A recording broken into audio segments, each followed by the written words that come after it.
The Battle of fought in May 1795 on the southern part of the island of Oahu, was a key battle in the final days of King Kamehameha I's wars to unify the Hawaiian Islands. It is known in the Hawaiian language as Kalelekaʻanae, which means the leaping mullet, and refers to a number of Oahu warriors driven off the cliff in the final phase of the battle. There are varied and sometimes conflicting histories of the Battle of. Prior to the battle, Oahu, around the year 1792, Captain William Brown, an English merchant, landed in the harbor of Honolulu. As a maritime fur trader and gun seller, he made several voyages before from the Pacific Northwest coast to the Hawaiian Islands in command of the Battlewith Squadron. Captain Brown landed several vessels on the island, the ones noted of the two sloops Princely Boo and the Jackal. After landing, he made an agreement with Kahekili II that he would offer his military assistance against Kamehameha for use of the harbor. Likewise,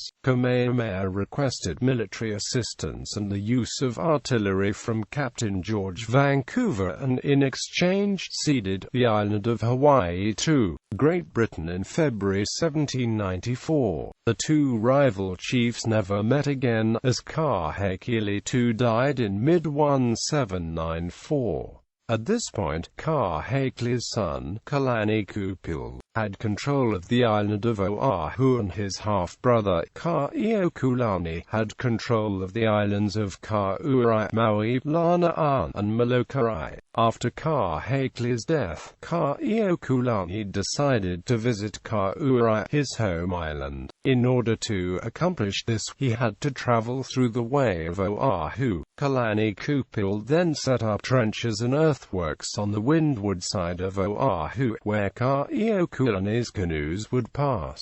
Both sides fought, but the battle was stopped by Kalelekaʻanae, and the two chiefs met to mourn over the death of Kahekili. Kaʻanae then discovered a plot to be thrown overboard by his chiefs on the way to Kauai. To resolve the issue, he proposed war against Kalelekaʻanae. This war was called Kukiaihu and lasted from November 16 until December 12, 1794. He ordered his men to make a land march to where Kalelekaʻanae was stationed. In the early part of December 1794, Kaʻanae's army was confronted by Kalelekaʻanae's, along with the artillery of Captain Brown's ships. With Kaʻanae being outnumbered and outmaneuvered, his forces fled and scattered to the mountains. Nevertheless, Kaʻanae's army was destroyed.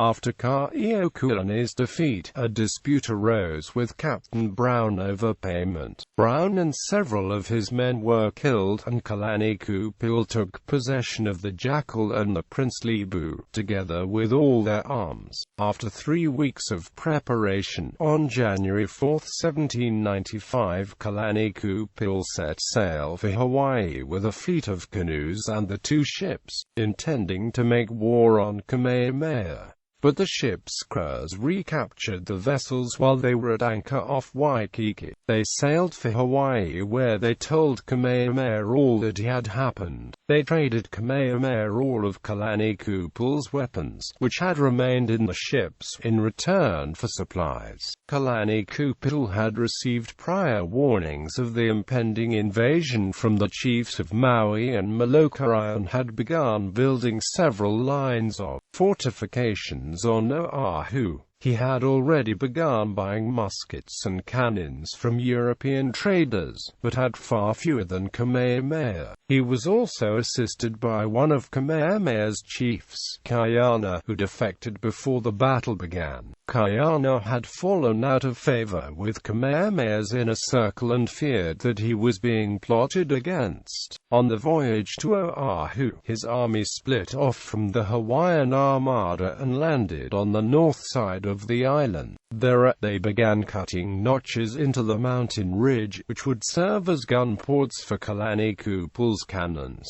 Kamehameha I had begun his campaign to unify Hawaii in 1783, but prior to 1795 had only managed to unify the Big Island. However, in 1794 a civil war broke out when the chief of Oahu, Kamehameha II, died. The civil war was fought between his half-brother Kaʻeokulani and his son Kalani Kupul. Kalani Kupul ultimately won, but emerged from the war greatly weakened. During this time, Kamehameha had been equipping his army with modern muskets and cannon, as well as training his men in the use under direction of British sailor John Young. In February 1795 he assembled the largest army the Hawaiian Islands had ever seen, with about 12,000 men and 1,200 war canoes. Kamehameha initially moved against the southern islands of Maui and Molokai, conquering them in the early spring.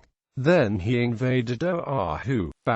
The Battle began when Kamehameha's forces landed on the southeastern portion of Oahu near Waialae and Waikiki. After spending several days gathering supplies and scouting Kalani Kupul's positions, Kamehameha's army advanced westward, encountering Kalani Kupul's first line of defense near the Punch Bowl crater. Splitting his army into two, Kamehameha sent one half in a flanking maneuver around the crater and the other straight at Kalani Kupul. Pressed from both sides, the Oahu forces retreated to Kalani Kupul's next line of defense near Laramai. While Kamehameha pursued, he secretly detached a portion of his army to clear the surrounding heights of the valley of Kalani Kupul's cannons. Kamehameha also brought up his own cannons to shell Laramai. During this part of the battle, both Kalani Kupul and Kaiana were wounded, Kaiana fatally. With its leadership in chaos, the Oahu army slowly fell back north through the valley to the cliffs at Pali. Caught between the Hawaiian army and a 1,000-foot drop, over 700 Oahu warriors either jumped or were pushed over the edge of the Pali. In 1898, construction workers working on the Pali Road discovered 800 skulls which were believed to be the remains of the warriors that fell to their deaths from the cliff above. Aftermath. Though he escaped the battle, Kalani Kupul was later captured. This battle was the climax of Kamehameha's campaign. After this battle his kingdom was for the first time referred to as the Kingdom of Hawaii. The islands were still not united.